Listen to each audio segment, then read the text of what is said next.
नमस्कार दोस्तों।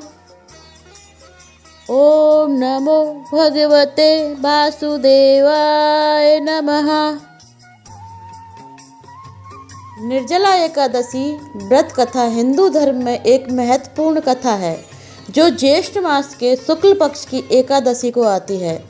इसे भीमसेनी या पांडव एकादशी भी कहा जाता है क्योंकि इसका संबंध महाभारत के पात्र भीमसेन से है। व्रत कथा।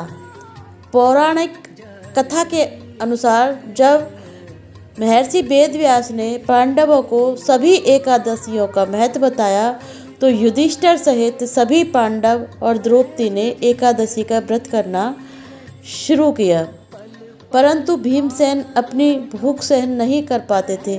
वे सोचते थे कि बिना अन्न और जल के रहना उनके लिए असंभव है। एक दिन भीमसेन ने महर्षि वेदव्यास से अपनी समस्या बताई और कहा, हे मुनिवर, मेरे माता पिता भाई द्रौपदी सभी एकादशी का व्रत रखते हैं और मुझसे भी यही कहते हैं कि मैं भी व्रत रखूं, लेकिन मैं भूख और प्यास सहन नहीं कर पाता। मेरे पेट में ब्रक नामक अग्नि है जो बिना अन्न जल के शांत नहीं होती। कृपया आप मुझे कोई ऐसा व्रत बताएं जिससे मुझे सभी एकादशी का फल प्राप्त हो और मुझे बार बार भूखा नहीं रहना पड़े। तब महर्षि वेदव्यास ने भीमसेन से कहा, हे भीम, ज्येष्ठ मास के शुक्ल पक्ष की जो एकादशी आती है उसका निर्जल व्रत करो। इस एकादशी व्रत करने से तुम्हें वर्ष भर की सभी 24 एकादशियों का फल प्राप्त होगा। इस व्रत में तुम्हें अन्न के साथ साथ जल का भी त्याग करना होगा। वेद व्यास जी के कहने पर भीमसेन ने निर्जला एकादशी का व्रत करने का संकल्प लिया। उन्होंने पूरे दिन अन्न और जल का त्याग कर भगवान विष्णु की आराधना की और रात को जागरण किया। अगले दिन द्वादशी को उन्होंने स्नान आदि करके भगवान विष्णु की पूजा की और ब्राह्मणों को भोजन कराने के बाद स्वयं भोजन किया।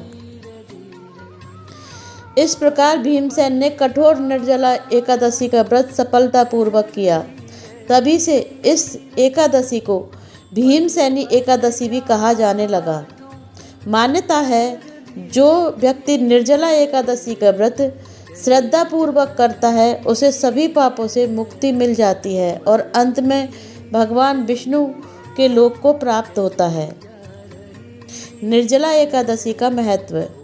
समस्त एकादशियों का फल। यह व्रत वर्ष भर की 24 एकादशियों के फल के समान माना जाता है।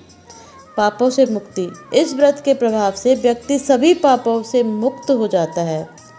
मोक्ष की प्राप्ति। माना जाता है इस व्रत को करने वाला व्यक्ति को मृत्यु के बाद यमदूत नहीं घेरते बल्कि भगवान के पार्षद उसे पुष्पक विमान में बिठाकर स्वर्ग ले जाते हैं। कठोर तप। यह एकादशी सभी एकादशी में सबसे कठोर मानी जाती है क्योंकि इसमें जल का भी त्याग करना होता है। इसलिए निर्जला एकादशी का व्रत अत्यंत महत्वपूर्ण और पुण्यदायी माना जाता है। ओम नमो भगवते वासुदेवाय नमः।